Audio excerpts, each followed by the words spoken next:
Praise the Lord. എൻ്റെ പേര് ഷീജ, സ്ഥലം തിരുവനന്തപുരത്തു നിന്നാണ് ഞാൻ വരുന്നത്. ഇതെൻ്റെ മകൻ ജ്യോതിഷൻ ദേവ്. എൻ്റെ പൊന്നുമോനെ എനിക്ക് പൂർണ്ണമായി ഒരു രോഗസൗഖ്യം കിട്ടിയതിൻ്റെ അത്ഭുത സാക്ഷ്യം പറയുന്നതിന് വേണ്ടിയാണ് ഞാൻ ഈ പുണ്യ അൾത്താരയിൽ നിൽക്കുന്നത്. 2019 1-ാം തീയതി എൻ്റെ മോനൊരു പനി വരികയും അടുത്ത ഹോസ്പിറ്റലിൽ അഡ്മിറ്റ് ആയപ്പോൾ അവർ പറഞ്ഞു നിമോണിയാണ്, എത്രയും പെട്ടെന്ന് എക്സ്റേ എടുക്കണമെന്ന് പറഞ്ഞു. അങ്ങനെ ഞങ്ങൾ എക്സ്റേ എടുത്തു കൊണ്ടുവന്നപ്പോൾ ഭയങ്കരമായിട്ട് ഇൻഫെക്ഷൻ ആയിരിക്കുകയാണ്, കൂടുതൽ ഫെസിലിറ്റിയുള്ള ഒരു ഹോസ്പിറ്റലിലോട്ട് നിങ്ങൾ കൊണ്ടുപോകണമെന്ന് പറഞ്ഞതിനെ തുടർന്ന് ഞങ്ങൾ വെഞ്ഞാറമൂട് ശ്രീ ഗോകുലം മെഡിക്കൽ കോളേജിൽ കൊണ്ടുപോവുകയും അവിടെ കൊണ്ടു ചെന്നപ്പോൾ പറഞ്ഞു മോൻ്റെ ലങ്സിൽ ഫ്ലൂയിഡ് കെട്ടി, അത് എത്രയും പെട്ടെന്ന് ഡ്രൈൻ ഔട്ട് ചെയ്യണം, അതിനുവേണ്ടി മോനെ സ്കാൻ ചെയ്തതിന് ശേഷം ICUലോട്ട് ഷിഫ്റ്റ് ചെയ്യുകയാണെന്ന് എന്നെ വിളിച്ച് പറഞ്ഞു. ഞാനും എൻ്റെ അമ്മയും മാത്രമേ ഉണ്ടായിരുന്നുള്ളൂ. മോനെ ICUലോട്ട് മാറ്റി സ്കാൻ ചെയ്ത് നോക്കിയപ്പോൾ അവർ പറഞ്ഞു അത് ഫ്ലൂയിഡല്ല, അവർക്ക് ഒരു സംശയമുണ്ട്, ഒരു കട്ടി പോലെ തോന്നുന്നു, എത്രയും പെട്ടെന്ന് തന്നെ MRI എടുക്കണമെന്ന് പറഞ്ഞു. അതിനെ തുടർന്ന് ഒരു ഞായറാഴ്ച ദിവസമായിരുന്നു. ഡോക്ടേഴ്സിനെ വിളിച്ചു വരുത്തി വൈകുന്നേരം ഒരു 5 മണിയായപ്പോൾ എൻ്റെ മോനെ MRI ചെയ്യുന്നതിന് വേണ്ടി കൊണ്ടുപോയി. MRI കഴിഞ്ഞപ്പോൾ അവർ എന്നോടൊന്നും പറയുന്നില്ല. അപ്പോൾ പറഞ്ഞു റിപ്പീറ്റ് സ്കാനിങ് ഉണ്ട്, ഞങ്ങൾക്കൊരു ഡൗട്ടുണ്ടെന്ന് പറഞ്ഞു. അപ്പോഴേ എനിക്കെന്തോ ഒരു ഭയം എനിക്ക് തോന്നി. അപ്പോൾ ഒരു 6 മണിയായപ്പോൾ എന്നെ ICUലേക്ക് വിളിച്ചിട്ട് പറഞ്ഞു വേറെ ആണുങ്ങൾ ആരെങ്കിലും ഉണ്ടോ എന്ന് ചോദിച്ചു. അപ്പം ഞാൻ പറഞ്ഞില്ല, മോൻ്റെ അച്ഛൻ സ്ഥലത്തില്ല, ഞാൻ മാത്രമേ ഉള്ളൂ, എന്തുണ്ടെങ്കിലും മാഡത്തിന് എന്നോട് പറയാം. എന്തോ ഒരു ധൈര്യം എനിക്ക് വന്നു. അപ്പോൾ എന്നെ വിളിച്ചിട്ട് പറഞ്ഞു ധൈര്യമായി ഞാൻ പറയുന്ന കാര്യങ്ങൾ കേൾക്കണം, സമാധാനമായിട്ടിരിക്കണം, മോന് ക്യാൻസറാണ്, ലങ്സിലാണ്, ഞങ്ങളുടെ കയ്യിൽ നിന്ന് കാര്യങ്ങളെല്ലാം കൈവിട്ടു പോയി, ഇനി ഇവിടെ പ്രത്യേകിച്ച് ട്രീറ്റ്മെൻ്റ് ഒന്നും മോനില്ല, മോനെ തിരുവനന്തപുരം RCCയിലേക്ക് ഞങ്ങൾ റെഫർ ചെയ്യുകയാണെന്ന് പറഞ്ഞു. അന്ന് ഫുള്ളും ICUയിൽ നിന്ന് സകല മെഡിസിനും മാറ്റി അവനെ ഫ്രീ ആയി അവിടെ തന്നെ കിടത്തിയിരുന്നു. എന്ത് ചെയ്യണമെന്ന് എനിക്കറിയത്തില്ലായിരുന്നു. ഞാൻ പിന്നെ വീട്ടിലൊക്കെ അറിയിച്ചു. പെട്ടെന്ന് വെളുപ്പിന് തന്നെ മോനെ ട്രിവാൻഡ്രം ICUയിലേക്ക് മാറ്റി RCCയിലേക്ക് ഞങ്ങൾ കൊണ്ടുപോയി അവിടെ അഡ്മിറ്റാക്കി. 4 കീമോതെറാപ്പി അവിടെ ചെയ്ത ടെസ്റ്റുകളിൽ ക്യാൻസറാണെന്ന് തെളിഞ്ഞു. 4 കീമോതെറാപ്പി ഡോക്ടർ പറഞ്ഞു. 4 കീമോതെറാപ്പിയും ചെയ്തു 1 മാസം ഇടവിട്ട്. പക്ഷേ ആ ഒരു മാസം എടുത്ത് കളയുക എന്നുള്ളത് ഭയങ്കര റിസ്ക്കായിരുന്നു അവൻ്റെ ലങ്സിൽ നിന്ന്. കാരണം അപ്പം കീമോ കഴിഞ്ഞതിന് ശേഷം ഡോക്ടർ മോനെ ശ്രീ ചിത്രയിലേക്ക് റെഫർ ചെയ്തു. കാരണം അവിടെ തൊറാസിക് സർജറി ഇല്ല തിരുവനന്തപുരം RCCയിൽ, നിങ്ങൾ ചിത്രയിലേക്ക് കൊണ്ടുപോകാൻ പറഞ്ഞതിനെ തുടർന്ന് ഞാൻ മോനെ അവിടെ കൊണ്ടുപോവുകയും മോനെ കണ്ട് മോൻ്റെ റിപ്പോർട്ടും കാര്യങ്ങളും എല്ലാം കണ്ടപ്പോൾ വെയിറ്റ് ചെയ്യാൻ പറഞ്ഞു. അവർക്കൊരു മീറ്റിംഗ് ഉണ്ട്, മെയിൻ ഡോക്ടേഴ്സ് എല്ലാം കൂടെ കൂടിയിട്ട് ഒരു തീരുമാനം അറിയിക്കാമെന്ന് പറഞ്ഞു. ഞങ്ങളവിടെ വെയിറ്റ് ചെയ്തു. ഉച്ച കഴിഞ്ഞപ്പോൾ എന്നെ വിളിച്ചിട്ട് പറഞ്ഞു ഈ കുട്ടിക്ക് 18 വയസ്സേ ഉള്ളൂ, എന്ത് തന്നെയായാലും ഈ സർജറി ഒരിക്കലും വിജയിക്കത്തില്ല, കാരണം അവൻ്റെ നെഞ്ച് തുറന്ന് ചെയ്യുമ്പോൾ ഹാർട്ടിലേക്കുള്ള മെയിൻ രക്തക്കുഴൽ കട്ടാവാനുള്ള ചാൻസ് ഉണ്ട്, കുട്ടി ഡെത്താവും. അപ്പോൾ അടുത്ത ഒരു ഓപ്ഷൻ എന്ന് വെച്ചാൽ ഇവൻ ജീവിക്കുന്നിടം വരെ ജീവിച്ചോട്ടെ, കാരണം ഈ സർജറി ചെയ്തില്ല എന്നുണ്ടെങ്കിൽ അവൻ അധികകാലം ജീവിച്ചിരിക്കുക പാടാണ്. കാരണം അവൻ്റെ ഹാർട്ടിൻ്റെ പൊസിഷൻ മാറി, അവന് ബ്രീത്തിങ് കപ്പാസിറ്റി ഓരോ ദിവസവും കുറഞ്ഞുകൊണ്ട് വരികയാണ്. ഞാൻ പറഞ്ഞു എന്തായാലും ഞാൻ അറിഞ്ഞുകൊണ്ട് അവനെ മരണത്തിലേക്ക് വിടത്തില്ല, എനിക്ക് ഈ സർജറി വേണ്ടാന്ന് പറഞ്ഞു. അവിടെ നിന്ന് അവർ സർട്ടിഫിക്കറ്റ് തന്നു, ഹൈ റിസ്കി സർജറിയാണ്, അവർ ഏറ്റെടുക്കത്തില്ല. അപ്പം ഞാൻ ചോദിച്ചു വേറെ കൊണ്ടുപോയാൽ എവിടെയെങ്കിലും കൊണ്ടുപോയാലൊരു സൊല്യൂഷൻ ഉണ്ടോ എന്ന് ചോദിച്ചോ. പറഞ്ഞു അവിടെയും ഇത് തന്നെയായിരിക്കും നിങ്ങൾക്ക് കിട്ടുക മറുപടി. ഞാൻ RCCയിൽ വന്നു കരഞ്ഞുകൊണ്ട് ഡോക്ടറെ അടുത്ത് പറഞ്ഞു സാർ ഇങ്ങനെയാണ് എനിക്ക് തന്ന റിപ്പോർട്ട്. പറഞ്ഞു വേണ്ട, സർജറി ചെയ്യേണ്ട, അവനെ നമുക്ക് ഫോളോ അപ്പിൽ വരട്ടെ, ഫോളോ അപ്പ് ചെയ്തുകൊണ്ടിരിക്കാം.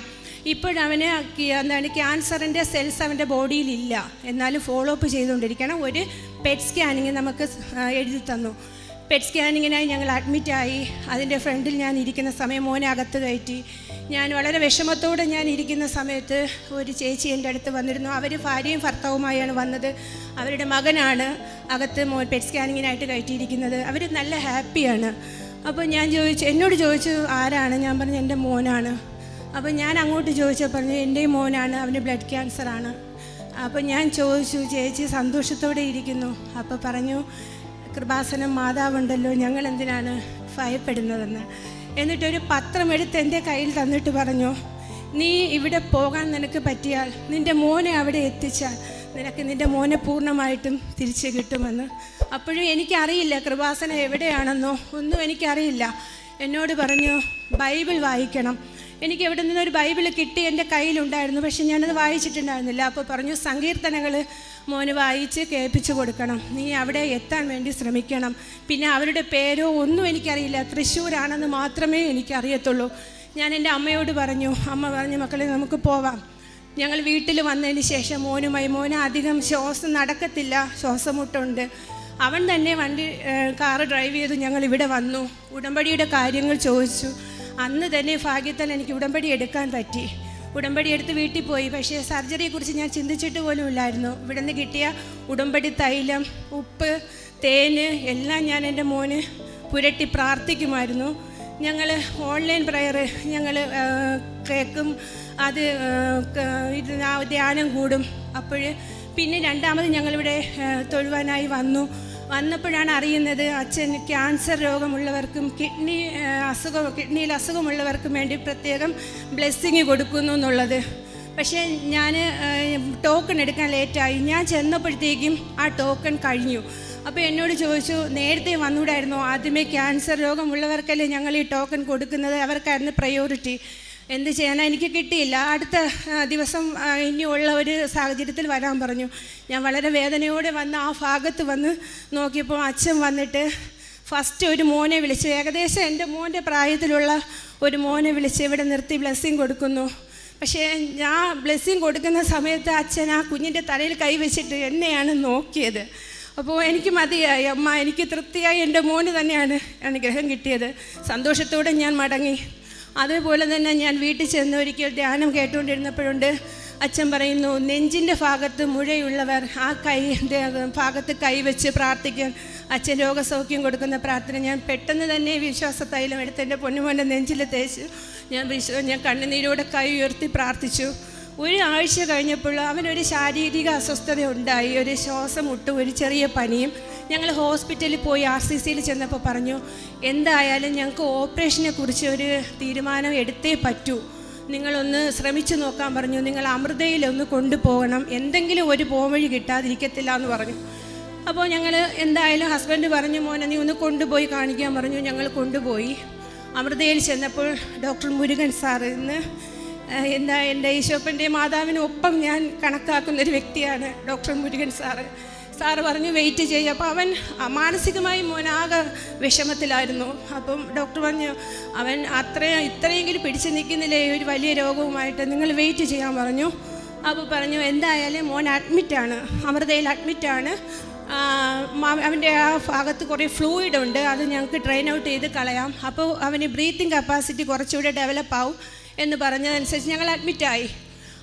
ഏകദേശം ഒരു 10 ദിവസം കഴിഞ്ഞപ്പോൾ മോൻ പറഞ്ഞു അമ്മ ഇനി നമുക്ക് പോവാം, എനിക്ക് ഓക്കെ ആയി എന്ന് പറഞ്ഞു. അപ്പോൾ ഡോക്ടറും നോക്കിയിട്ട് സർജറി പോസിബിൾ അല്ലാന്ന് തന്നെയാണ് അപ്പോഴും ഡോക്ടേഴ്സ് എല്ലാം പറയുന്നത്.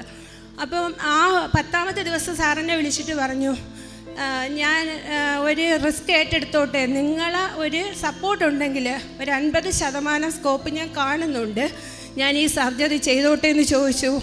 ഞാൻ അമ്മയോട് ഈശോയോടും അനുവാദം മേടിച്ച് എൻ്റെ ഹസ്ബൻഡിനോട് പോലും ചോദിക്കാതെ ഞാൻ ഓക്കെ പറഞ്ഞു. സാറിനോട് പറഞ്ഞു എനിക്ക് സമ്മതമാണെന്ന് പറഞ്ഞു. കാരണം സർജറിയുടെ തലേക്കും ദിവസവും എനിക്ക് നല്ല പേടിയുണ്ടായിരുന്നു. അപ്പോൾ മോൻ എന്നോട് ചോദിച്ചു അമ്മയും കൂടെ വരുമോ തിയേറ്ററിനകത്ത്? ഞാൻ പറഞ്ഞു മക്കളെ അമ്മ വരും, അമ്മയ്ക്ക് കയറാൻ പറ്റില്ല, മാതാവ് വരും. 17.5 മണിക്കൂർ നീണ്ടു നിന്ന സർജറിയിൽ എൻ്റെ പൊന്നുമോൻ്റെ മുഴ എടുത്തു മാറ്റുകയും അവൻ പൂർണ്ണമായും ജീവിതത്തിലേക്ക് തിരിച്ചു വരികയും ചെയ്തു.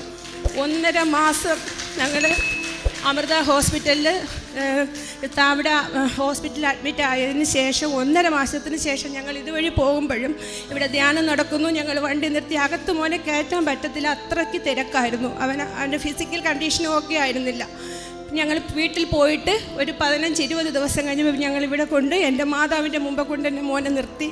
സാക്ഷ്യം പറയാൻ പറ്റില്ല. അതിനുശേഷം കോവിഡായ സാഹചര്യം ആയതുകൊണ്ട് പിന്നെ ഞങ്ങൾക്ക് വരാനും പറ്റിയിട്ടില്ല.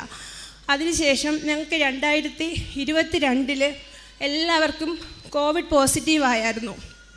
പോസിറ്റീവ് ആയതിനു ശേഷം എനിക്ക് ഭയങ്കരമായ കോംപ്ലിക്കേഷനായി. ഞാൻ ഹോസ്പിറ്റലിൽ അഡ്മിറ്റായപ്പോൾ എനിക്ക് ആൻറ്റിബോഡി ചെയ്യണം, കാരണം ന്യൂമോണിയ ബാധിച്ച് ഭയങ്കരമായി ലങ് ഇൻഫെക്ഷനായി. മോനെ ഡോക്ടർ വിളിച്ചു പറഞ്ഞു പേഷ്യൻ്റ് ഡെത്ത് ആവാൻ ചാൻസ് ഉണ്ടെന്ന് പറഞ്ഞു. പക്ഷേ എനിക്കതിൻ്റെ ബുദ്ധിമുട്ടുകളൊന്നും അറിയുന്നില്ല. എല്ലാവരും വെളിയിൽ കരച്ചിലും ബഹളമൊക്കെ ആയി. പക്ഷേ എനിക്ക് ICUവിൽ എൻ്റെ റൈറ്റ് സൈഡിന് ആരോ നിൽക്കുന്ന പോലെ, വെൻറ്റിലേറ്ററിൻ്റെ സൈഡിൽ ആരോ നിൽക്കുന്ന പോലെ ഒരു ഫീല്. ഞാൻ പതുക്കെ തല ചരിച്ച് നോക്കും, എനിക്ക് കാണാൻ പറ്റുന്നില്ല. പക്ഷേ അവിടെ ആരോ നിൽക്കുന്ന പോലെ എനിക്ക് തോന്നുന്നു. സിസ്റ്ററോട് ചോദിച്ചു, പറഞ്ഞു ആരുമില്ല. അതിന് ശേഷമാണ് എൻ്റെ ഹാർട്ട് ബീറ്റ് നോർമൽ സ്റ്റേജിലോട്ട് വന്നതും ഞാൻ നോർമൽ അവസ്ഥയിലോട്ട് വന്നതും. മരണത്തിൻ്റെ മുഖത്ത് നിന്ന് എൻ്റെ മാതാവ് എന്നെ രക്ഷിച്ചു എന്ന് ഞാൻ വിശ്വസിക്കുന്നു. അതുപോലെ തന്നെ എൻ്റെ മോൻ 2022 ഒക്ടോബറിൽ അവൻ ദുബൈയിൽ പോവുകയും അവിടെ അവിടുത്തെ ദുബൈയിലെ ഏറ്റവും വലിയ ലൈസൻസ്, ഹെവി ലൈസൻസ് 2 മാസം കൊണ്ട് അവൻ സ്വന്തമാക്കുകയും ചെയ്തു.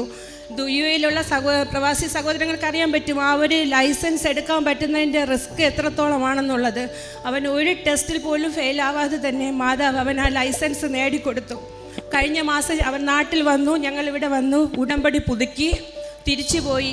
ഞാൻ കഴിഞ്ഞ ആഴ്ച, ഈ പോയ ശനിയാഴ്ച ഞാനിവിടെ വരികയും എൻ്റെ ഒരു ഫ്രണ്ടിൻ്റെ ജീവിതാനുഭവം കേട്ട് ഞാൻ പറഞ്ഞു, നീ വന്നാൽ മാതാവ് നിന്നെ രക്ഷിക്കും. ആ വ്യക്തിയെ ഞാനിവിടെ കൊണ്ടുവന്നപ്പോഴും ഞാൻ ഈ ഒരു സാക്ഷ്യം പറയുന്നതിന് വേണ്ടി ഞാൻ മദറിൻ്റെ അടുത്ത് ചെന്നപ്പോൾ പറഞ്ഞു, മോനെയും കൊണ്ടുവന്ന് സാക്ഷ്യം പറയാൻ പറഞ്ഞു.